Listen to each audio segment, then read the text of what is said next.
All right, welcome everybody to Going Deep. Happy New Cool. Year.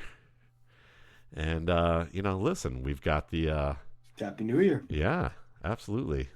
We've had some fun in the playoffs, some a little more fun than others. Some exciting moments, that's for sure we're going to talk Yeah, about. for sure. Yes, for sure. So yeah, we're going to talk about Ben Johnson and Caleb Williams. We're going to talk about the Philadelphia Eagles. We'll talk about Parker Washington because we've talked about him before and people seem to want us to talk about him more. And we're going to talk about the Commanders and what might be going on from there. And we'll get into draft talk fairly soon. I think probably by February we will be well into discussion about all sorts of stuff. But we've each taken different directions in terms of the positions that we're watching. So I think Brandon's ready to talk about quarterbacks. I'm ready to talk about receivers. And I Yeah, think by mid-February we'll be able to talk about on the show both and feel like we can have a fun conversation about it.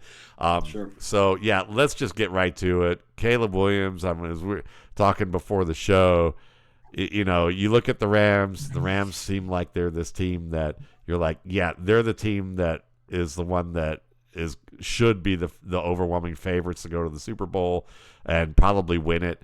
And then you look at the Seahawks and you're like, if Sam Darnold plays the way he's looked at good at sometimes, he'll give them a run for their money. But if he doesn't, he could be a 5 interception game player. You look at the 49ers and they were just banged up and you're like, when they were healthy, they would have given either of those teams a go, but they're not and they're aging. And then you have the Bears, and it was kind of like the Bears. You better not be down. You better be up by like 20 to in the fourth quarter. It seems like after the final 7 weeks, you knew you needed to be up by about 20. And God forbid Caleb Williams finally figures everything out and comes into his own in the playoffs, because it would be like watching like Neo in the Matrix. And we had some of those moments. So let's kick it off. I mean, what do you think about what you've seen with Ben and Caleb now that the season is over for the Bears and what you've seen in the playoffs? Yeah, I think the first thing is why it's worked. I think it's accountability and structure, right? Just holding a young player accountable day to day, rep to rep, game to game, practice to practice, and then just providing structure. Because and we've talked about this last year and in the summer. What wasn't present for Caleb's rookie season was structure, right? We're talking about drop plans, we're talking about game plans, we're talking just the inner workings of playing quarterback. Helping the rookie along didn't really happen. It was just kind of okay, you're in the situation, like learn as you go. And there was no real structure. You're supposed to And make us look good. right, exactly. Yes, yes, correct. It's like save our jobs. And that didn't happen. Thank goodness. So with Ben Johnson, you have a lot more, I would say, expectations of how you're supposed to act, both off the field, on the field, as a leader, what you're supposed to be, and then two, as the orchestrator of an offense, what your role is, right? And that's the big thing is the next step for Caleb's going to be taking the more mundane and making that pretty common, right? Taking the checkdowns and not rushing his footwork to a second level, to a second read, right? Just little things like that. But it's just worked so much quicker than I thought it was going to. And we talked about this before, like 7-10 was the expectation for this year, maybe 500. But getting to the divisional round and almost getting out of it was surpassing expectations. And I think we all saw the big time wow moments with Caleb Williams. And I think there's still some more there. But I think it's just a growth in terms of not taking sacks and throwing the ball away. And I think that's the big thing is he threw the ball away a ton this year, when last year he would have tried to fit it in the tightest window when that wasn't there. But yeah, I'm just really encouraged by what I've seen from Caleb. I think the offense will take another step forward next year. I think once Ben Johnson kind of gets some more of his guys in there. Obviously, Burden and Loveland will play more and more. Burden in particular, I think, will take Moore's role as hopefully Moore gets traded. We've talked about this before. Never thought he was a fit with Ben Johnson in terms of just the down-to-down expectations of playing that F position. Just not a fit there. But with Burden, he can kind of grow into that role. And then you have a really good trio of Loveland, Adunze, and Burden. And then we'll see what they do in the backfield. But they had one of the better running games in the NFL last year. I mean, this past year. And they had one of the worst ones when Caleb was a rookie. And I think that made a big difference too, is teams have to respect the ability to go into play action and take those shots downfield. But I think overall with Caleb, it's sky's the limit, man. I think, in 2-3 years, he could be a top 3 quarterback in the NFL pretty easily. Because everything's kind of aligning for that to happen. I think just the next stuff is just the mundane, right? Just taking the easy and just not making it so hard on himself sometimes. But I mean, he's been, above and beyond in terms of expectations. Yeah, I mean, I think statistically he could be a top 3 player next year. Maybe not sure how, and analysts may look at what a quarterback is, but statistically I think it could happen because he really did take a huge leap this year. And a lot of that is based on the fact that, like you said, structure. The mundane things, I think, is a very good way of noting that because quarterbacking is like learning a language. So Caleb's like a lot of smart people who are learning a new language is that he understands some very sophisticated vocabulary. He displays understanding of concepts overall that can get you from where you need to go to keep a conversation going, and it lights people up because they're engaging with him and they're excited about what they see. But maybe his subject verb agreement isn't always where it needs to be. Maybe his use of pronouns is occasionally wrong. Sometimes maybe he uses the wrong conjunction at a certain point. But when you're learning a language, that's generally what happens. Is if you're learning fast, you're getting a lot of vocabulary, and the vocabulary is very impressive. But you may not always know how that vocabulary is nuanced or how to be able to make the sentence complete and grammatically perfect.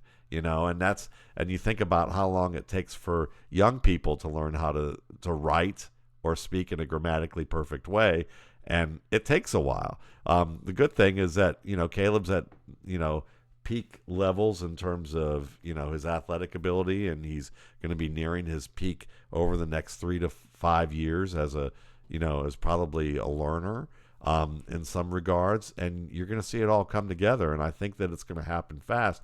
The fact that people kept talking about 70% completion percentage because Ben Johnson said it would be nice was a misnomer that kind of got dragged through the media a lot.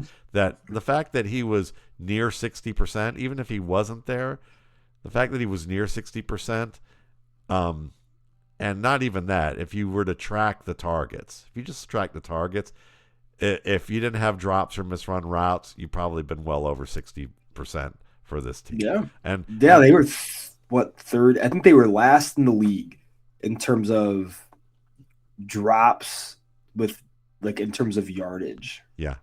How many yards do you lose from drops? They were dead last in the NFL. Yeah. And that's a huge deal. Yeah. Caleb could have probably been a 4,000-yard passer. There's a chance easily for that. And so when you look at that, here's the thing that you need to understand too. I think that people need to understand about Ben Johnson and what he did that was so impressive is that from the very beginning, just like Kirk Cignetti we're watching in Indiana, he knew what he wanted to do, how he was going to do it, and he was playing it from every angle, and he knew that. We've talked about it before. He told the league, he showed the league, if you want to get me, it's going to be on my terms because I'll just stay with Dan Campbell. I'm okay with that. I'll find my spot. I'm the one that's worth it. Just like, he could have easily said, Google me, I win. That's what I do. That's basically what Ben Johnson was doing to owners when he didn't like the situation. He just said, that's okay. I'm going to go back and Yeah. continue to be successful. Somebody's going to agree that I'm worth what's here. I'm not just taking the first offer that comes my way. And he negotiated to get the early draft picks of his choosing. Not Ryan Poles specials, but his specials. And the ones that he got, if you know that we've talked about. Luther Burden, well, they had Olamide Zacchaeus and Devin Duvernay as redundancy plans. They still had Cole Kmet as a redundancy plan for Colston Loveland. It's not that those guys are as talented as Luther Burden or Colston Loveland. It's that they've been in the league long enough, and two of them in multiple offenses, that Ben Johnson knew that this guy's going to do what I ask him to do. He may not do it as well as my young guys will eventually be able to do it, but Caleb's going to be able to know that when I throw the ball or I drop back, that these guys are going to be where they're supposed to be. Because I have a wild card in DJ Moore, who isn't always where he's supposed to be. I had Keenan Allen, who probably was overthinking things and probably in places he wasn't supposed to be, or could be, but Caleb wasn't ready for that because it was a mess in the situation they're in, and he's older. But the bigger situation is that I need to get Caleb straight. Before we worry about who else is on the field, I don't want to play these guys too early. I don't want them to get the expectation that I'm leaning on them. I want them to have the expectation that they're looking to me and trying to prove to me that they're good enough to be on the field. Because it's oftentimes backwards, because executives spend too much money on spend all this money on these guys as early round picks and say, you got to play them now. And the players know it. The players know it in this league. So they know that the coach, well, come on, coach, or I'm going to do what I'm going to do. And if the coach is mad at me, I don't really care because I'm going to still have playing time. I'm going to prove it. They obviously think I'm good enough. It's, whatever he asks me to do, I guess I'll do it. Maybe I'll do it, that kind of thing. Some of that slips in. They're young guys. But when you basically say, no, your ass is sitting on the bench and you've got to work your way into the role. And I've got guys who, they're not as talented as you, but they know their head from the ass in the playbook. They understand situational football. They know how to work. They know what I'm expecting them to do, and we can win with them. And then when he starts showing that he can win with them, not that I think Luther Burden or Colston Loveland needed to see that, but I'm sure if they had a little Keon Coleman or a little Jermaine Burton in them, that was basically slapped out of them pretty quickly when they started seeing that the Bears were close and winning and competitive without them on the field. And if if they weren't going to buy into it by the summer, which they did, you could see they bought into it. But he basically showed them, no, you got to earn your keep, and when you do, you're going to get more of the pie, and you're going to get to play with a great quarterback, because that great quarterback also now is like I said. He's now not having to be the smartest kid in the room with a bunch of flakes and a bunch of people who don't know what's going on because they don't have good leadership in the coaching staff. They don't have a direction, and he's got to try and pull them all together and do all their jobs, plus his job. Now this is your job. These guys are going to be where they're supposed to be, and you get the ball there. Oh, you didn't get it there? Well, that's on you. But this is what you did wrong. These guys did this right. There's no ifs, ands, or buts about this. We have clarity now. Now we can think strategic football, because now you don't have to think about whether this receiver is going to run the right route, whether this blocker is going to get his assignment straight, whether a running back's going to pick up the blitz, whether a running back's going to put us in a second and 14 because he bounces everything outside. It's like a school project. I know you're a smart guy. Like, you've been in school projects in school where you've had to take over the school project because there's a flake, there's a drunk, and there's like somebody else who's like, whatever is going on, and you're like, now I've got to do the work of three people to do this so that we can get an A, but football's harder than that more often than not, and you get your ass kicked when you've got people who are flaking out like that. So when nobody's flaking out, now it's about what are you doing in your job? Now we can advance you. Now we can start seeing the field better because now everything's the way it's supposed to be. And now or at least more often, and you're now being able to think on a more strategic level because the execution part's getting there because you're not worried, except maybe once or twice a game in an important moment with DJ Moore, which, you talked I was about. wondering if you were going to bring that up. Because we've talked about that all year. God. Neither of us were surprised, basically, and none of the quarterbacks on Twitter, on X, were surprised either because of all the commentary there. I feel bad for DJ because DJ, and this is what I want to ask you because, just wrapping it up, of course, Ben Johnson did all this. So he's set the tone as a leader, as a developer, as what you can expect when you come to the Bears. He's the best coach in the league. Kyle Shanahan's great, Sean McVay's great, but considering what he had to come into to do what he did, I think the fact that he demonstrated the ability to coach the media, to coach the front office, to be able to coach the players, and basically and then convert the fans, that is what a leader does. That is what a manager does, not somebody who has just great skills as a coordinator but doesn't know his head from his ass in leading. So him and Cignetti, I love the emergence of these two guys because they're pretty no-nonsense about some stuff. They'll talk a little game, and do that, but I like what we see. So back to DJ Moore. Sigmund Bloom asked me this earlier this week and said, would you trade away DJ Moore? Would you give up a 4th-round pick for him if you were a team? And I'd say, absolutely. I'd probably trade 2 late-round picks, and I would take that if I were Chicago. Or if you want to give me, and I know you're going to laugh because you just said this to me off the show, but if you want to give me, if you're the Bills and you want DJ Moore because you're thinking in the same tired-ass way that you've been thinking for the past couple years, and you want another guy who's like the other guys they have, at least in the way that you envision those guys to be, you can trade him. And you know what? If you want to give me Keon Coleman and like a 4th-round pick, I'll take that. I'd rather have 2 picks, but I'll take Keon Coleman because I know pretty quickly that if Keon's got his head up his ass right now, we're not going to have him for very long.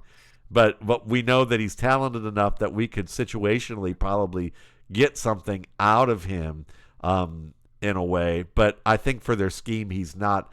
He's a. In some ways, he's an interesting fit. But I don't want to go too far down that road with Keon. What I just want to know is, would you get rid of DJ Moore for a 3rd or 4th round pick? Oh, 100%. I think the big thing is with Ben Johnson's offense. So DJ Moore plays the F a lot of times, right? And the issue there is the F in Ben Johnson's system has to be really precise. Like, for example, on that, was it 2nd and 6 play where he runs a deep over. So a dagger concept, right? Roams at the X, running the clear out. And so the goal is and you can tell me how correct I am on this. The goal is put the safety in conflict, right?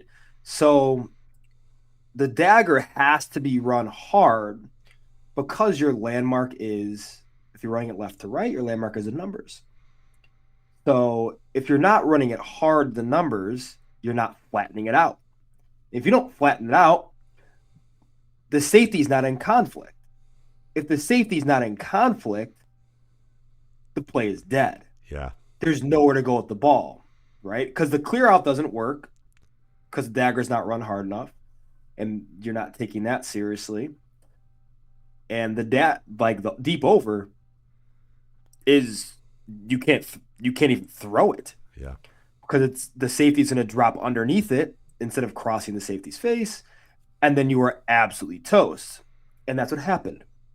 DJ Moore lost 3 miles per hour on the route. You can verify that. That's an insane amount of speed to lose in a route. You should not be doing that.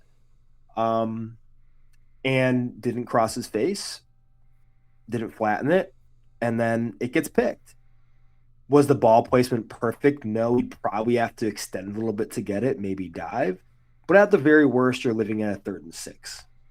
At the best, you have a kill shot and you're going to the NFC Championship. So I think it's the detail there that's important. Like, DJ Moore has never been a hyper detailed route runner. That's just not his game. Yeah. And the big plays DJ Moore has made this year, he's been schemed open. Yeah. And it's been bucket drops. It has not been it hasn't been like a deep surgical post where cooks to safety on a double move. Like, that didn't happen. Doesn't happen with DJ Moore. And that's kind of the issue, is that surgical part of what the F in Ben Johnson's offense needs to do to be the alpha, he can't do. And with Rome Odunze missing time and having a broken foot, too late to have him in that role, in that situation. Yeah. Because continuity is the biggest thing, right? You have a veteran who has been banged up this year, but he's on the field, he's in practice, and he's in meetings, and okay, he's getting the ball in that situation, obviously, but it just kind of rears its old head. It reared its old head last year in the Detroit game on a 4th down where he's playing outside, jogs his route. The Cardinals game last year when he walks off the field middle of the play. And so the Vikings game at the end of the game this year. Yeah, Vikings game under the game this year. So you have like 4 or 5. You can go on and on if you watch the tape. It's just not a fit for an offense that relies so much on timing within its infrastructure. Like, it's a timing-based system, and it's not a fit. It's not to say DJ Moore still can't play good ball, because he can. He's good with the ball in his hands. Like, he's a good tracker of the football if he can get free downfield. He's tough. Yeah. But this is not a system to where he can operate. Like with Getsy a few years ago, right? With Justin Fields, it worked well because he was the only one. It was him and like Equinemius St. Brown and a couple other guys who are, spot starters at best in the league.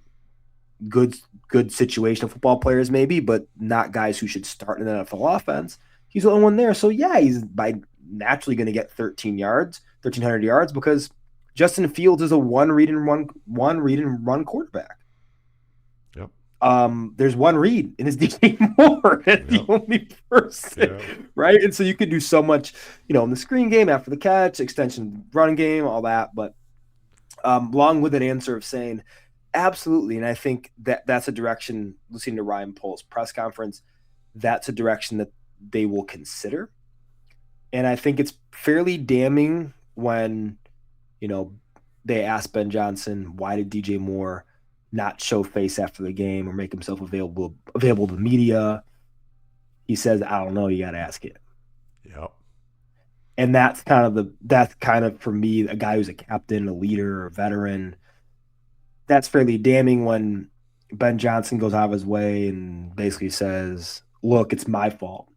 Caleb Williams says, look, that's my fault that play is. My responsibility, I didn't do it correctly. Right. But then DJ, who most people I think who have watched football are like, no, that's the receiver's responsibility to get to his landmark, and he didn't get there. He's crickets. He doesn't say anything. The thing that happens with, I think, good leadership in football is that the coach takes responsibility, the quarterback takes responsibility, and the receiver takes responsibility. And therefore, they try to show to the media that it's a team game. And that's the point, is that if we all take responsibility for it, then not one single person's really getting the blame. And we don't want to look at football that way. We even if you look at like the Bills from way back in the day when they lost all those Super Bowls, the Scott Norwood kick, a lot of the teammates, you watch that Netflix special, and a lot of the teammates were like, nah, there were so many things in that game, and you hear Right. this every year. And you do. If you watch a game critically, you realize there are so many moments in games that Or it sure should never there's come down to one it play. should right? never come down to one play, and that's the whole thing. So it's like, I mean, it's kind of like, so when you look at that, the fact that DJ Moore, that Caleb hasn't spoken to DJ Moore since that game. DJ Moore knows he's gone. And DJ Moore didn't take responsibility when he was interviewed by Matt Harmon, and Matt Harmon asked him about some things, and he said, well, all these bloggers are saying that I don't run good routes, and that's just not true. They don't know what they're talking about. Said all that like in the offseason last year, and he, unfortunately, no, there's moments that he has made mistakes, and he's a good football player. You put him on the Bills, what their offense was last year, and he'd fit right in there probably in terms of what they're asking him to do, and he'd probably be very good in what they'd ask him to do, but it's very compartmentalized. It's very scheme-oriented. I mean, Gabriel Davis had some good seasons with them, and he's not as good of a receiver as DJ Moore is, Right. And drops the ball a lot, but Moore could be productive in that type of system, and that system can get you pretty far. I mean, it's gotten the Bills pretty far. They just happen to face some teams that were one or two plays better at the end of the games, and it's been tough for them. So, the Bills have had a lot of success, but, overall, the Bears, a lot of excitement to be had there. Now, the Philadelphia Eagles, we're going to talk the rest, we'll talk a little bit about them. Patullo's gone, but Took long enough to say that. But Matt Nagy, Good Lord. Matt Nagy isn't that the guy who the Bears had who has a picture in his basement of all the play sheets that he had pasted up over the walls? I can literally talk for 2 hours on why that will not work. Yeah. How about this? Give us the executive summary of why it will not work if they haven't hired him yet, right? No. Okay. No. So why that will not work and what they should be doing, and does that include having AJ Brown on the team next year? Ooh, okay. Why it won't work is Nagy has a refusal to go under center. Because Reed's system was very good when teams didn't run a lot of too high, right? So the safety was constantly in conflict when you had guys like Tyreek Hill, right? And that makes it a lot easier for the quarterback. But then teams started going a lot of too high. That was in large part of Andy Reid's system. Like, he forced that hand from the league. That was him. And when that ended up happening, we saw with Mike McDaniel, right? They started having a lot less success too because teams started going more too high. Andy Reid's system never adjusted to that, which is the same as Matt Nagy's. Can't run under center concepts. The running game is completely stagnant. That's the one thing I think that won't work. Big executive summary is going to be can't run under center. Refuses to run the ball under center. Under center concepts in general, 12 and 13 personnel out the window with Nagy. Refuses to run them. Only ran them with Chicago Bears when Bill Lazor took over play calling when Matt Nagy was forced to step down as a play caller. And I think the last one is I don't know how he would mesh with an AJ Brown who is demanding and kind of domineering in a sense that he should be the primary focus of an offense. And I think that is a huge one. And you ask, will AJ Brown be there? Likely. I think the cap hit is fairly insurmountable unless you restructure that deal somehow. That offense is in a lot of trouble. if they hire a Matt Nagy. And the thing too is that's a really unattractive coordinator position, not because of the quarterback. It's because of the expectations of the Philadelphia Eagles as a team, as an offense, as an institution, and what that position means, right? Because most coordinators they've had it's been one and done. I don't think in Jalen Hurts going back to college has not had a coordinator, an offensive coordinator in consecutive seasons, which really hurts the continuity of an offensive system and being able to develop any sort of mastery. I think that people don't understand that part of it enough. Is football is about mastery, right? The better you master, the faster you can play, right? With Tom Brady and Peyton Manning, and the more you master a system, the Manning's easier had the same offense since he was in college. Correct. Like Phillip Rivers is the perfect example of this. He ran that offense as a high school head coach. But your mastery enables you to play a lot quicker. Phillip Rivers at 44 was able to get back in the NFL because he knew what to expect down to down based on the play that was called, the coverage, and what the expectations are from the defense. That Great is the example level that you know that football is a mental game. It's just that by the time you're in your mid 30s, you start breaking down, and that's the sick, twisted facts of life of being a quarterback. Is once you finally grasp it, you can no longer do it at the level you could.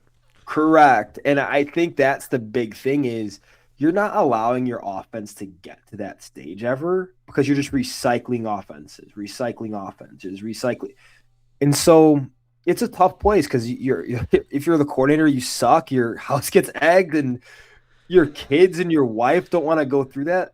How shitty would it be? Your 8-year-old kid goes to school and everybody sucks at his job, right? Like that's the stuff too, like that you think about, right? That stuff's difficult. And Philly, in freaking Chicago, Shane Waldron was horrible, but most people don't know who Shane Waldron is. Everybody in Philadelphia, I could call my family in Philly who don't watch football. They know who freaking Kevin Patullo is. Yeah. And that's a pretty big deal. Yeah. And so that's not an attractive coordinator position. So I think Nagy's not going to work. I think the only guy for me, I'm like, this is a good fit, Jim Bob Cooter. I think that will be an excellent fit because you're going from a Shane Steichen offense that Jalen Hurts has run, that is very under center friendly, that Devontae Smith has worked well in, that Saquon Barkley would really like, and there's some sort of continuity there in terms of verbiage and language, and that is a good route to go. You go into the Andy Reid world, you're toast, Saquon Barkley, you should just put your hand up and say, can I go play somewhere else? Because that's just not going to fit. But, yeah, I think long-winded, I think Jim Bob Cooter for me. If I'm hiring, if I'm Jeffrey Lurie and, that brass, I'm hiring Jim Bob Cooter, and Howie Roseman should be making that call. Yeah, I look at it this way. First of all you have to do is don't have to worry. You don't say it's Justin Fields. Go back and watch Matt Nagy's performance with the Bears. Don't worry about the quarterback. Look at what they were doing off, and what the problem was. That you can separate the quarterback from the disaster that this offensive play calling was and what this offensive structure was. So you can do that. Second of all, just look at your makeup of your team. You have a running back who, if you give him a chance to come downhill, 7 yards from the backfield and make a cut, you have a very dangerous player. You have an offensive line that still could road grade. Okay? You have one of the best dig route runners in the league, who, if he gets loose because the linebackers are moving forward to defend the run, he's a holy terror. And if you want to throw the occasional fade route to him, and let him be out physical with people, you can do that too. Then you got Devonta Smith, who can do both those things. It's just that he does it with finesse rather than being the physical terror that Brown is. So they're excellent complements to one another in terms of what they do well. They can both work inside out. They both can help each other and complement each other in what they do, as long as you have a good play-action game that's believable. You know what helps the play-action game? When your quarterback can run boot and give you 20, 30 yards. When your quarterback can keep it and gash the middle because he's built like a halfback. Oh, and by the way, he's an excellent downfield thrower. The biggest problem you have is that you try and get too fancy with the Andy Reid stuff, and like you said, you eliminate all the things with the run game that give you a basis, but also you make your quarterback take too much time behind the line of scrimmage. And Jalen Hurts has always been this way, and he hasn't changed because he hasn't had a chance to master anything. But his flaw has always been the more invested he is in a play, the longer he will take. And it ends up being a bad answer because he ends up having to force the ball and be in a situation that doesn't work out, and he fumbles a lot, because so there's a little bit of that going on too. When you have a run game and you make the run game dangerous and you have design plays with play action that come off of that, you're giving your quarterback you're doing him a massive favor.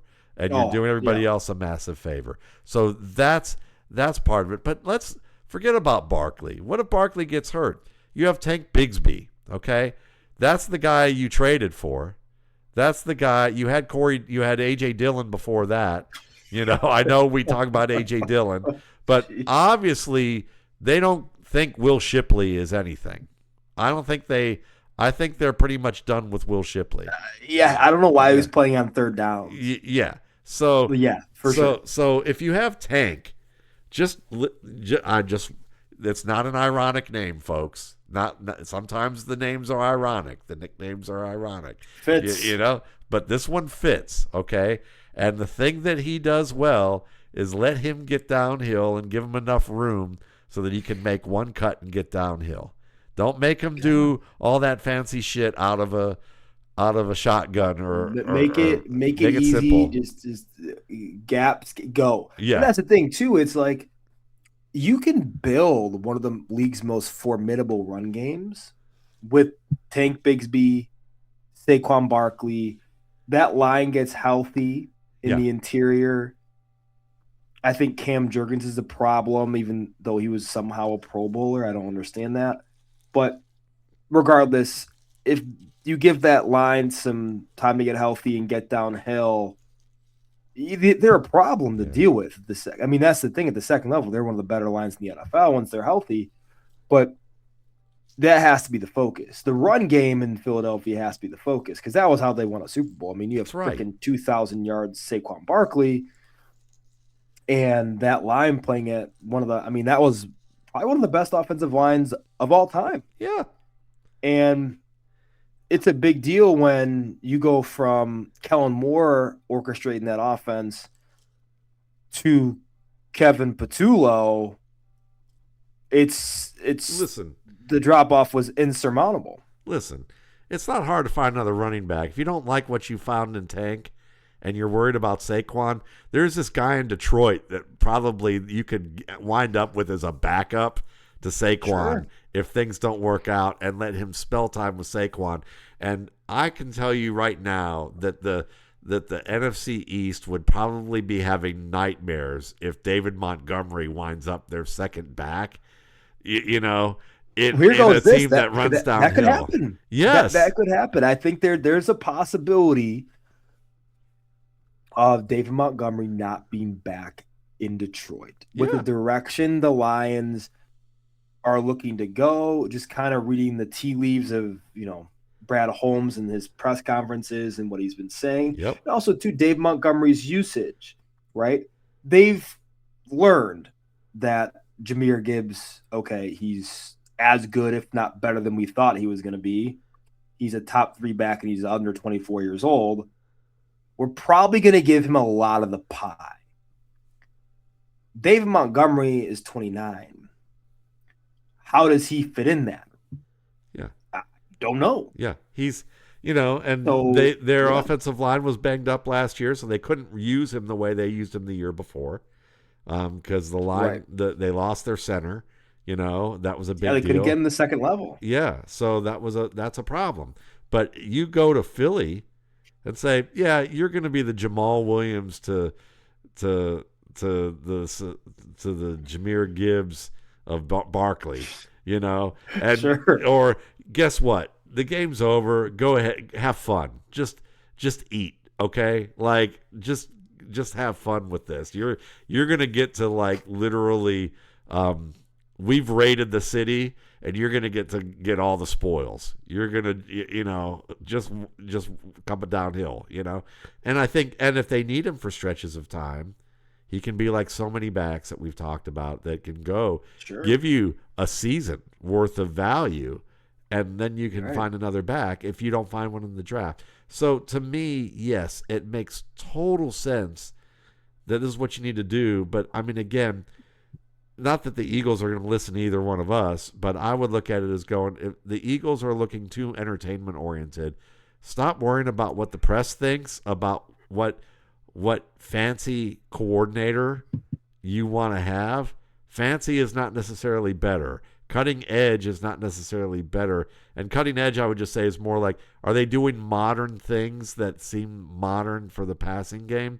Maybe not a good idea in today's NFL. Maybe it's better to go back to basics and, run it down people's throats and don't put I feel like that every decision sometimes with executives in the NFL is like, how sexy can we make this be?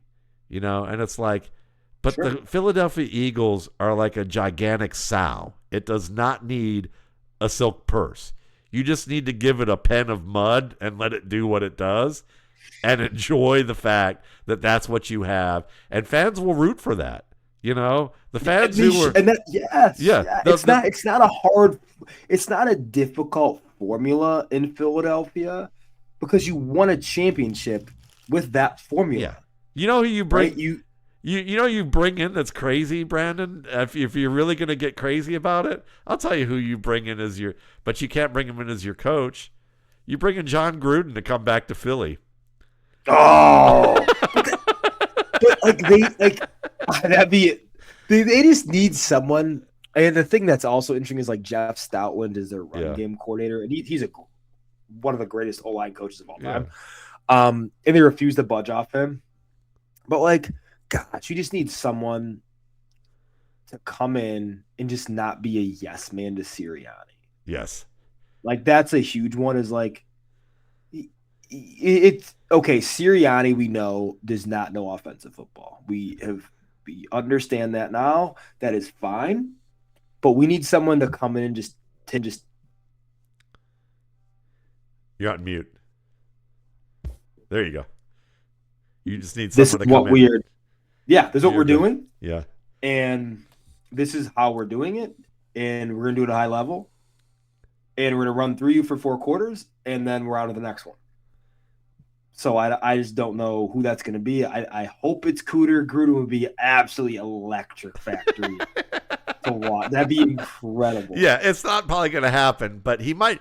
But, when you consider that he's like, I'm really working hard to try and get one more chance to be a coach, I wonder if he would take the assistant coach job, knowing that maybe if he does a really good job, Philly would go, you know what? You could be our coach, I could see now Sirianni might be threatened by that if they made an Illyria appointment. That's I think the kicker though. It's I don't the think Jack they're Pardee, hire, Buddy Ryan thing. Yeah. I don't think they're gonna hire anybody that's gonna be a quote unquote threat. Yeah. to Yeah. Sirianni, and I think that's unfortunate because Mike McDaniel and Brian Dable would be really good fits there. I mean, Yeah. Mike McDaniel not as much, but Brian Dable for sure. But it's just tough because like these guys Yeah. they're better. They're honestly better head coaches than Yeah. Sirianni, so they're not gonna. That's not gonna ever fit. So let's stay in the division, and since I already brought up pigs, we can talk about the hogs, or at least what used to be the hogs. It seems to me that Dan Quinn decided that Kliff Kingsbury's offense, maybe isn't a great match for what they wanted to do. And that he wanted Kliff to make some adjustments. And Kliff said, and I'm kidding. Well, I'm not really kidding when I say this. Well, all the clinicians love me. All the offensive theorists think I do really interesting stuff. And I get paid a lot of money to go speak at conferences at clinics now, and that's how I've gotten here. Is I failed upward with a lot of big name quarterbacks, and everywhere I go, I'm good for a year or promising for a year, and nobody ever develops behind me, and things seem to falter. But this is what I do. Why are you trying to interfere with that, Dan Quinn? I mean, look, aren't you impressed with my fancy house? But Kliff Kingsbury does some very interesting things, but it seems like he's very predictable in terms of once you start to get a handle on what's going on. Yeah, And yeah. and Dan Quinn is a defensive-minded coach who wants a run game. And when you watch this team and they literally took an offense that was a good start for Jayden Daniels because he could throw short. They could expand the game slowly for him with some of that. A lot of scheme decisions, but then when you let him go loose, he did a good job with that. And you had a run game, and you had enough of a run game in terms of passing to run the ball kind of substitute stuff with Eckler Sure. and Robinson. But then you start to go, well, we need more of our guys now for this offense. So let me get Debo, who's an incomplete route runner. Very good player, but like we've talked about, he's a bigger version of DJ Moore, but might not be even as good as DJ Moore, in Right. that respect. You got Terry McLaurin, who's old and wants a new contract, and they didn't want to trade him, but they didn't want to pay him either. Imagine Terry McLaurin in with Stephon Diggs in New England. That might have been fun. But instead, he comes into camp, and that's kind of a disaster because he comes in late. Then you have, we don't need Brian Robinson. He's not my kind of back. We don't need him anymore. And every time he gets on a field in San Francisco, you're like, literally Kyle Shanahan was salivating for this guy. I mean, like they took him in a heartbeat. And it's not because he's a great back, but he's a good fit for what they do. And they know he's a darn good running back. He's just not sexy on the level of you got Kliff Kingsbury probably going, we want the Trevion Henderson type of backs of the world. I'm willing to give up Ramondre Stevenson. You notice that Mike Vrabel didn't do that. You notice that Mike Vrabel, Ramondre had a bad year. He fumbled the hell out of the ball. Like, what the hell is going on with him with that? But then as the season went on and he came back from injury, who was the better back? I mean, I would, No, you're right. Trevion is electric, but he's not a smart inside runner the way Ramondre is. He's not an all-around player. And Brian Robinson may not be Ramondre Stevenson, but he's a powerful runner with nifty feet who can do some things for you that they couldn't run the ball by midseason in Washington.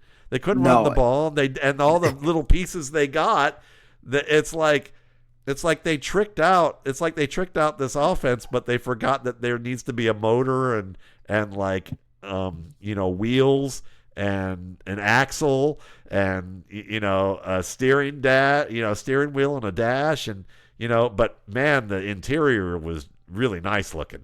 That's kind of what this offense looked like. Yeah. No, for sure. I think it's gonna be interesting with David Blau now, right? He's their OC, and I like him a lot, so I think he'll do a good job with Jayden. And you alluded to something really interesting. And Kliff Kingsbury's offenses are always predictable, Yes. right? Jayden's rookie year was awesome, right? I think good combination of marrying the run and pass, and they could put points up in bunches.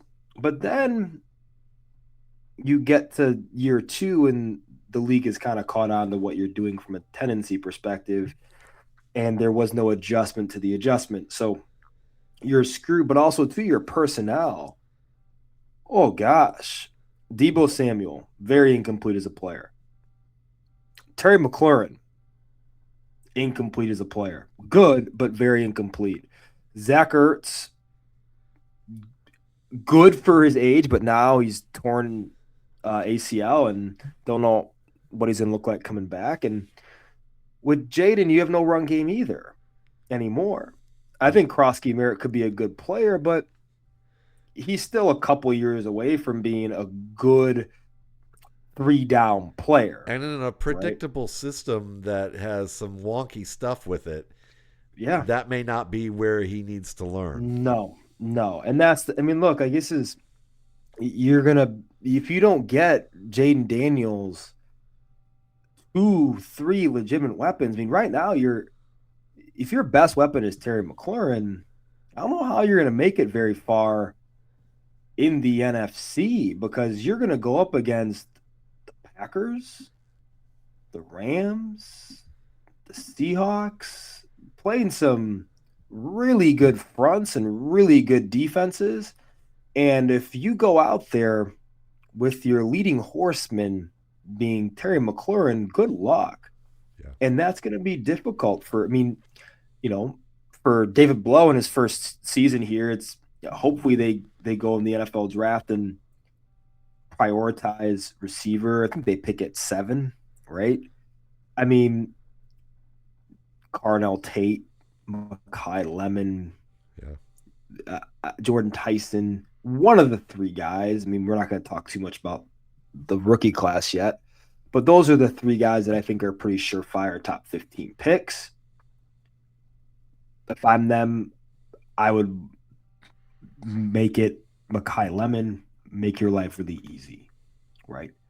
Just give you a down to down just option that can just kind of elevate your short to intermediate game. Because that's what Jayden Daniels does really well. I think that's where he really flourishes in the intermediate areas of the field and being able to provide post catch opportunities for his guys. But it's just difficult because it's never been a big time system, especially this year with McLaurin hurt and you're trotting out Treylon Burks and it's just it's not good. So yeah, I think they're a little further away, I think, than people think because the defense in the NFC there's 3-4 pretty high end defenses, but right now they don't have the soldiers to fight those battles, and they're gonna have to find them pretty quick with an offensive coordinator who is just calling plays for the first time.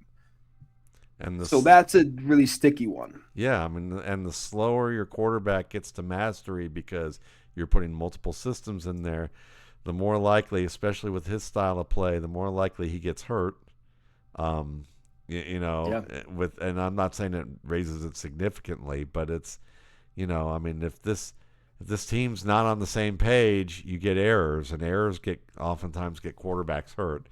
And God forbid we need David Blow to come off the bench as the former Purdue quarterback that he was and try and play. Sure. I actually erased him from my projections and rankings from the bottom of my list, last month, and I was hilarious. laughing that I was like, yeah, well, he's coaching, good for him. But you look at this and it's a shame because Jayden Daniels did show a lot of promise, but this is the concern I had last year is year 2. What's year 2 going to look like, especially with Kliff, especially with some of the things that he's done well? How's that going to fare? Yeah. Now he's got a whole new system, and what are we looking year at? 2. Look at Tim. It's always year 2. Look at Trevor Lawrence. That might be the good side of this, is that Trevor Lawrence He's had what 3 or 4 coaches in the NFL at this point, Yeah. and what 4, he I think. maybe people will say what he could have been. Some people may say, he was always overrated. Whatever the argument is, he had a strong stretch run this year, Yeah. and we talked about him and talked about how you made such great points about how Liam Cohen looked at this offense and said, Brian Thomas and Trevor Lawrence don't have the connection that I hoped they would have. It was mostly Mac Jones and Brian Thomas. And now now with people getting hurt, I needed to bring in a player who was reliable to where he was supposed to be and get the ball, and who was going to be tough at the catch point. And we got that in Jacoby Myers, and we signed him to a longer deal because he wants to be here, and we want him here because we know what Trevor is good at and what he's not good at. And Brian's coming along. We think Brian might be coming along. We've told people that he's coming along. That might also be to trade him, to tell people that he made improvements and that that he's a worthwhile player to have. It might also be that he is coming along. We're going to find out soon enough, because people thought that with Travis Etienne last year, when he said, I don't see what everybody's saying about Travis Etienne, about him. People thought, oh, that's trade bait talk. I did. I thought it was trade bait talk. And he was a top 12 fantasy back, and he was the lead cog in their run game. So that's very possible. But we've talked about those elements. Brenton Strange coming back. He's a pretty solid tight end who still has some growth potential in him, and Trevor Lawrence seems to like him too. We know Travis Hunter is still, got a lot to offer potentially. It's going to be interesting with this injury, whether he's come around the way that we talked about in the spring, where it's like, where the Jaguars slow rolling him like I thought any smart team did, saying, listen, man, I know you said you'd retire if you don't get to play 2 ways. But, I mean, look how much you cost our team from being hurt, and we're going to try and play you both ways. I mean, focus on one. Being awesome at that, and we can stick you in situationally here and there, but let's kind of get you around on offense a little bit more, or whatever it is that they decide. But the one that we should talk about is Parker Washington, because he's like that kid that's been since spring going, pick me. And Liam Cohen's like, I'll take Diami Brown.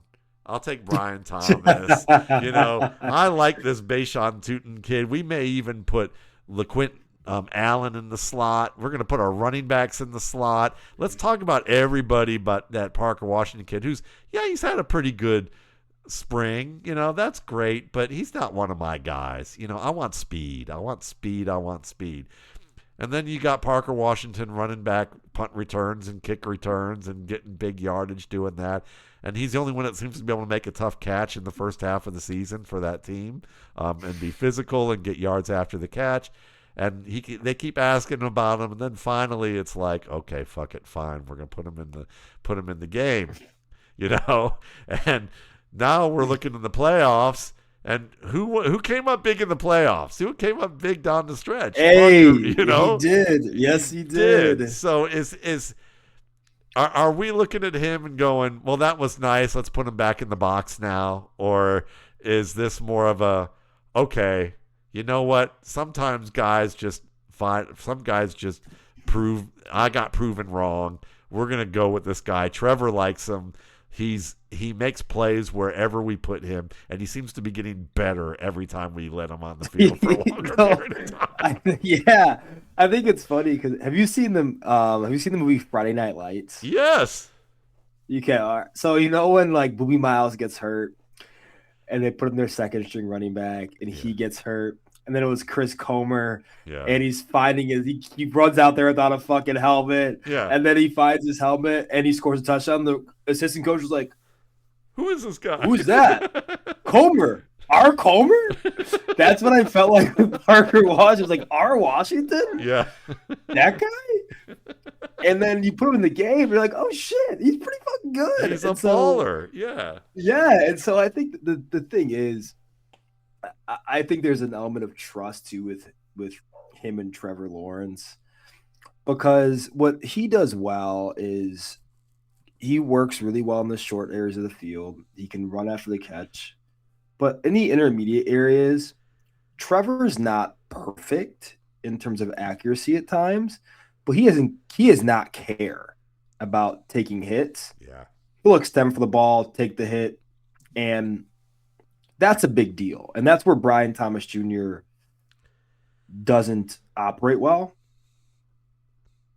And that's, I think, an issue for Liam Cohen in that offense is Washington's really good in that area.